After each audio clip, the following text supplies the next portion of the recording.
राधे राधे। नवरात्र का 5वां दिन आप सबों को बहुत बहुत मुबारक हो और माता स्कंद माता की आशीर्वाद आप लोगों के साथ हमेशा रहे, सदैव रहे। तो आज चतुर्थ दिन जो कल था वो आज 7:30 बजे सुबह तक था और 7:30 बजे के बाद पांचवा जो देवी का हम लोग अध्याय करेंगे वो 5वें दिन के हिसाब से करेंगे। लेकिन क्योंकि हम लोग उद्या तिथि को मानते हैं तो आज भी चौथा दिन ही माना जा रहा है। तो आज से सारे आने वाले सारे दिन मिक्स है, मतलब चौथा पांचवा आज है, कल पांचवा छठा है, उसके बाद छठा सातवां, तो ऐसे मिक्स है सारा। तो क्योंकि हमने कल हम लोग 2 अध्याय किए थे तो आज हम लोग 2 अध्याय और जानेंगे। उससे पहले हम लोग जानते हैं कि माता रानी का जो हर दिन है उस दिन के हिसाब से स्कंद माता की कहानी। तो नवरात्र का हर दिन माता पूजन का होता है, लेकिन हर दिन माता रानी के अलग अलग रूपों की पूजा की जाती है। इसलिए नवरात्र के 5वें दिन देवी दुर्गा के जिस स्वरूप की पूजा होती है वे है स्कंद माता। माँ का यह स्वरूप मातृत्व, ज्ञान और शक्ति का प्रतीक है। स्कंद का अर्थ है भगवान कार्तिकेय, जो भगवान शिव और माता पार्वती के पुत्र हैं। उनकी माता होने के कारण ही देवी का यह स्वरूप स्कंद माता के नाम से प्रसिद्ध हुआ। इसलिए नवरात्र के 5वें दिन इनकी पूजा का महत्व है। ऐसे में आप अभी इनकी व्रत और कथा जरूर सुन सकते हैं और पढ़ भी सकते हैं। इसको करने से आपको सकारात्मकता और सकारात्मक ऊर्जा का प्रवाह होगा। तो माँ स्कंद माता की व्रत कथा। यह कथा उस समय की बात है जब धरती पर तारकासुर नाम का एक दैत्य राक्षस था।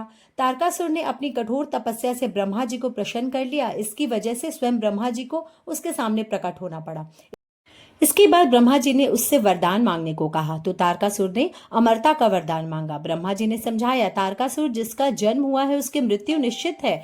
इस संसार में कोई भी अमर नहीं हो सकता। यह सुनकर तारकासुर को थोड़ा निराशा तो हुई, पर वह बहुत चतुर था। उसने सोचा कि भगवान शिव कभी विवाह नहीं करेंगे और न ही उनके कोई संतान होगी। यह विचार दिमाग में आते ही उसने ब्रह्मा जी को से एक ऐसा वरदान मांगा और कहा कि प्रभु, मुझे यह वरदान दे कि मेरी मृत्यु केवल भगवान शिव के पुत्र के हाथों में हो। तो ब्रह्मा जी ने तथास्तु कह दिया और उसे यह वरदान दे दिया। वरदान प्राप्त करते ही तारकासुर का अहंकार और ज्यादा बढ़ गया।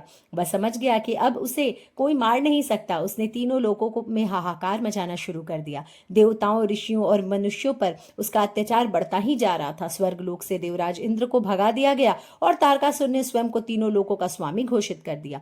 तारकासुर के आतंक से त्रस्त होकर सभी देवता भगवान विष्णु के पास गए और उससे मदद की गुहार लगाई। भगवान विष्णु ने उन्हें बताया कि तारकासुर को केवल भगवान शिव का पुत्र ही मार सकता है। इसलिए इसका एकमात्र उपाय यही है कि भगवान शिव विवाह करें, उनके यहाँ एक पुत्र का जन्म हो। देवताओं ने मिलकर भगवान शिव से प्रार्थना की, जो उस समय गहरी तपस्या में लीन थे। देवताओं की प्रार्थना सुनकर और संसार की दुर्दशा देखकर भगवान शिव ने माता पार्वती से विवाह करने का निर्णय लिया।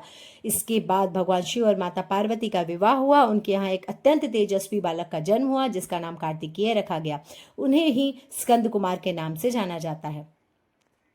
माता पार्वती ने अपने पुत्र को स्वयं युद्ध कला और अस्त्र शस्त्र का ज्ञान दिया। उन्होंने उसे हर प्रकार से तारकासुर से युद्ध करने के लिए तैयार किया। कार्तिकेय बहुत ही कम समय में एक शक्तिशाली और कुशल योद्धा बन गए। जब कार्तिकेय बड़े हुए तो उन्हें तारकासुर का वध करने की जिम्मेदारी सौंपी गई। देवताओं ने उन्हें अपना सेनापति बनाया।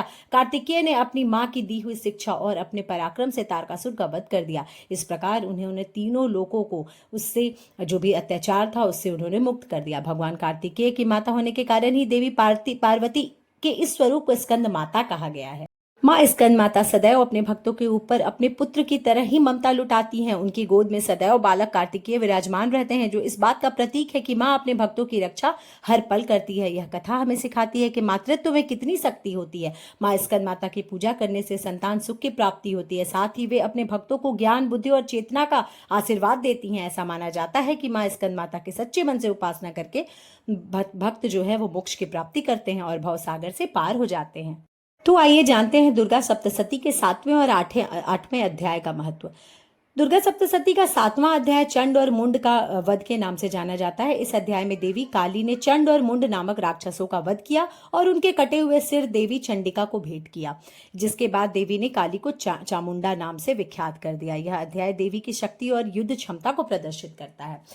वहीं दुर्गा सप्तशती के 8वें अध्याय में रक्त बीज वध का सारांश है कि जब चंड और मुंड असुरों को मारे जाने के बाद सेना के नष्ट होने से क्रोधित होकर असुर राज शंभु जो है देवी पर आक्रमण करता है, तो चंडिका देवी काली को आज्ञा देती है कि वह अपने मुख को फैलाए और देवी के त्रिशूल से निकले रक्त बिंदुओं से उत्पन्न होने वाले दैत्यों को खा जाए।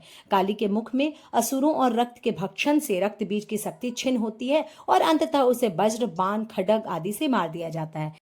इसके बाद मातृगण रक्त का पान करके उन्मत्त होकर नृत्य करने लगती हैं और देवताओं को प्रसन्नता की प्राप्ति होती है। तो अध्याय का सार में पहला जो था पॉइंट वो था शंभु का क्रोध और प्रस्थान, दूसरा पॉइंट था देवी का काली को आदेश, तीसरा पॉइंट था रक्त बीज की शक्ति का छिन्न होना, चौथा रक्त बीज का वध और पांचवा देवी की प्रसन्नता और मातृगणों का नृत्य।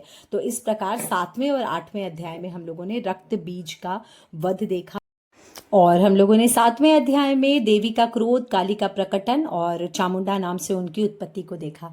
तो आने वाले अगले दिन में हम लोग 9वां अध्याय का स्मरण करेंगे। तो आप लोग देखिए मेरी माता रानी रेडी हो गई हैं, कैसी लग रही हैं।